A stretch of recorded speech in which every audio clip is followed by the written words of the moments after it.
بسم اللہ الرحمن الرحیم۔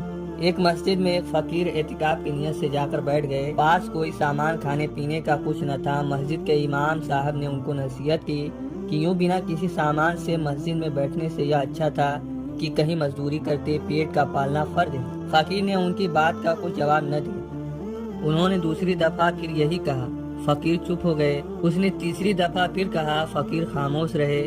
اس نے چوتھی دفعہ پھر کہا تو انہوں نے جواب دیا کہ یہ مسجد کے قریب جو یہودی کی دکان ہے، اس نے میری 2 روٹی روزانہ کی مقرر کر لی ہے۔ امام صاحب نے فرمایا کہ اگر اس نے کھانا مقرر کر دیا تو بہت اچھا ہے، پھر اعتکاف ضرور کریں۔ فقیر نے کہا، کاش آپ امام نہ ہوتے تو بہت اچھا تھا۔ تم اپنی اس ناقص توحید کے ساتھ اللہ اور اس کے بندوں کے درمیان واسطہ بن کر کھڑے ہوتے ہو۔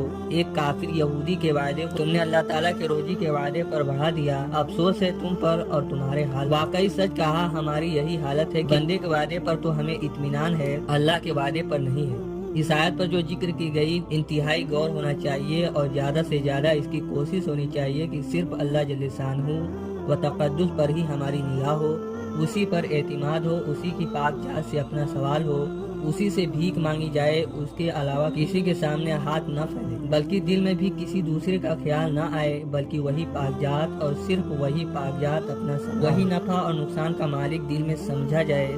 زبان سے کہتے رہنا تو ہماری عام عادت ہے، لیکن اصل کارآمد یہ چیز ہے کہ ہمارے دل میں یہ بات اچھی طرح جم جائے کہ بغیر اس کے ارادے کے کوئی حاکم، کوئی دولت مند نہ کسی قسم کی مجرد نقصان پہنچا سکتا ہے، نہ کسی قسم کا نفع پہنچا سکتا ہے۔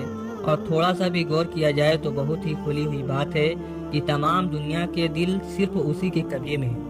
ہم لاکھ کسی شخص کی منت سماجت کریں، مگر جب اس کا اپنا دل دوسرے کے قبضے میں ہے تو جب تک دلوں کے مالک کا ارادہ نہ ہو، ہماری منت سماجت سے اس کے دل پر کیا اثر ہو سکتا ہے؟ اور جب دلوں کا مالک کسی کام کو کرنا چاہے تو وہ بات خود بخود دوسروں کے دلوں میں پڑے گی۔